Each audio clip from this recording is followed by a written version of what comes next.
John McDonnell.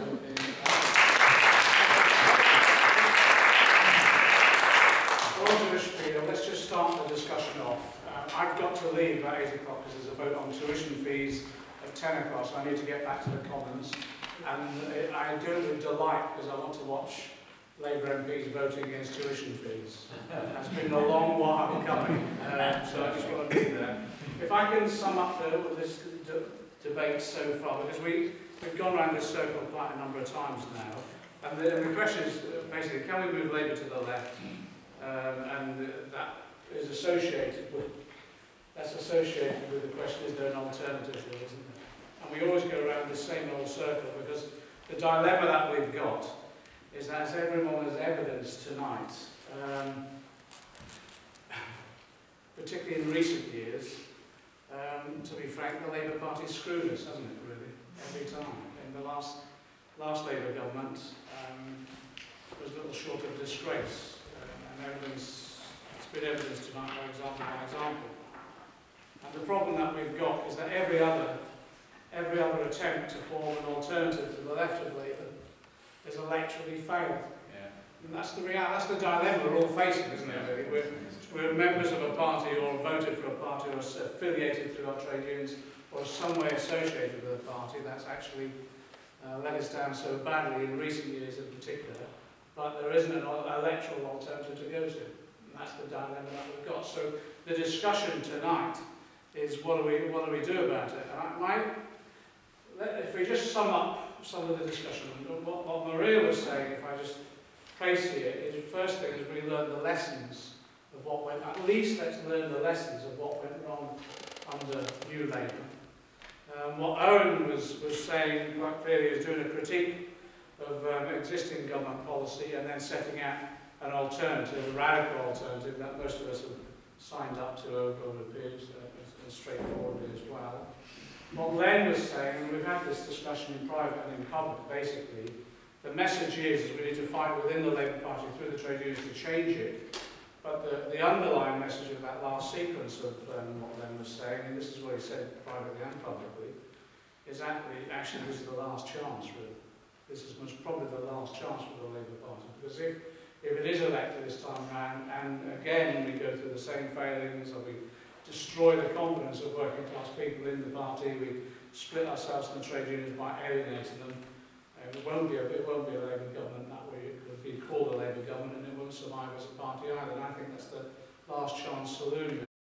I think Marsh has quite rightly has explained how we've got here in terms of the failure of the bureaucratic links, the failure of the bureaucracies within the trade union movement. So the strategies so far have been affiliate within the Labour Party, work within the Labour Party to push to the left, democratise our unions and fight within our unions to make sure that we can exert our influence via our unions on the Labour Party itself, develop what Lane called a narrative, what owners described as a decent political programme that we can campaign around, coalesce around. I think they're all excellent strategies, and Max came up with a brilliant one as well, which is to give us the fucking money, basically. in the inevitable quote from Live Aid. Anyway, I think all of those are quite right. I think there's another one, which I think it's resistance. I actually think that you can change the agenda of any government, any political party, by a strategy of resistance, and I think that's where we're at with it. And I think that's the strategy I'm advocating. It isn't just working within the party, it isn't just joining the Labour Party, it isn't just turn up at GCs, it isn't just pushing our unions in. I think it's creating a real climate of resistance that we're fighting back in every way, that will infect not just the Labour Party, but will infect the whole of society. And in that way, the argument goes that whatever government gets elected can only get elected by responding to that movement of resistance within the wider society. But more importantly, any government that wants to remain in power has to be accountable to that movement of resistance. And I think that's where we work now, and it works on every level. First of all, we need to assess just how far we've got to go. And I just say this, I spoke to a meeting yesterday, and we've been doing meetings this evening as well. I keep quoting from Nick Ross's book on the capitalist crisis theory in practice, and Mick has summed up the lessons of the crisis, crisis of capitalism is this. One, we all know that capitalism is inherently unstable and crisis-ridden. Secondly, we know that governments can't control capital. It's the other way around. It's capitalist state capital control governments. And thirdly, the strategy being pursued of cuts in pay and cuts in social wage and cuts in services stores up a crisis for the future as well as causing horrendous suffering. Now, I think they are the lessons that all of us have learned. I think the wider society has learned. And to demonstrate how far we need to go is if you look at the only people who seem to have not learned that lesson are the Labour leadership. And we saw it here today with Ed Balls coming down, because what they're advocating is exactly the cuts in pay and the social wage, and it might be less, it might be less deep, it might not be as fast, but it's the same strategy itself. And if you read what Miliband's interview with the Statesman is, and last year's conference speech as well, which is actually, it's about, it's the contradictions in terms, it's about establishing responsible capitalism. And again, the lesson that actually this economic system is inevitably crisis-ridden seems to bypass them completely. And if you listen to what David Miliband was saying the weekend, who still has some clout within the party and a following, his argument was that we cannot buck the markets. We have to accept we live within a market economy, and it will always be so. And that's the line that Balls is pushing as well. It demonstrates just how far we've got to go in shifting that Labour leadership. They're not blank sheets of paper. They are neoliberals still. They believe in capitalism. Whether you describe it as the difference between responsible capitalism and predatory capitalism is almost irrelevant. They believe in the markets. They believe in capitalism. And as a result of that, they believe in the policies that are being advocated at the moment by this government only in a lesser form. That's how far we've got to go. So the issue is, how do you change that? Well, you change it through resistance, basically. You change it through building resistance to neoliberalism in all its forms. So every area of life becomes a terrain of struggle, basically. So that it's not just about fighting against the Tories on these particular issues and the implications of these policies. It's a terrain of struggle within every trade union that is endorsing the leadership of the Labour Party that's advocating these policies. It's a battle within the Labour Party itself. Everywhere now is a terrain of struggle. But I think the good thing about it is actually people are waking up to that, and the balance of forces as such are on our side. So I'm an ardent advocate of listening to Women's Hour. And today, what I thought was interesting, there was a discussion about the Paralympics, as there are all right the way across society at the moment. And the celebrations that were, 1 million people came out to congratulate the Olympians, the volunteers, the Paralympians yesterday.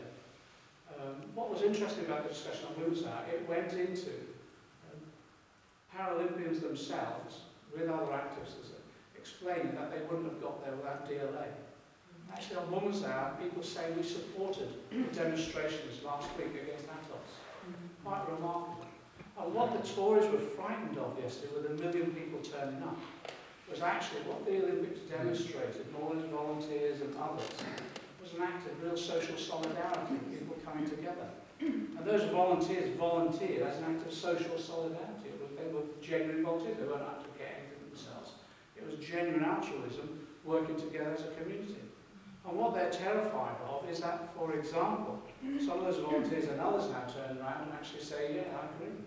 You know, what's happening in terms of the people with disabilities now in terms of cuts, that social solidarity then starts supporting the campaigns around the cuts in disability living allowance. And that social solidarity then starts ebbing wider into other challenges to the state as a result of people's sense of grievance about what's going on. So I actually think now there is such a huge opportunity. There's such a huge opportunity to mobilise people, because there's a sense within society that things are unfair, that the economic crisis is actually being paid for by working class people, and the rich are getting away with it, that the government's policies are failing. And the problem is that the only area that hasn't permeated at the moment is the leadership of the Labour Party, and most of the Parliamentary, the Labour Party as well. So I think the strategy now isn't just about developing the right policy programme, it isn't just about getting your union to affiliate or turning up at your local constituency Labour Party. I think it's a strategy of resistance in every form it takes, really. And that ranges, and the debates this week around coordinated industrial action, I think is absolutely critical, as we know.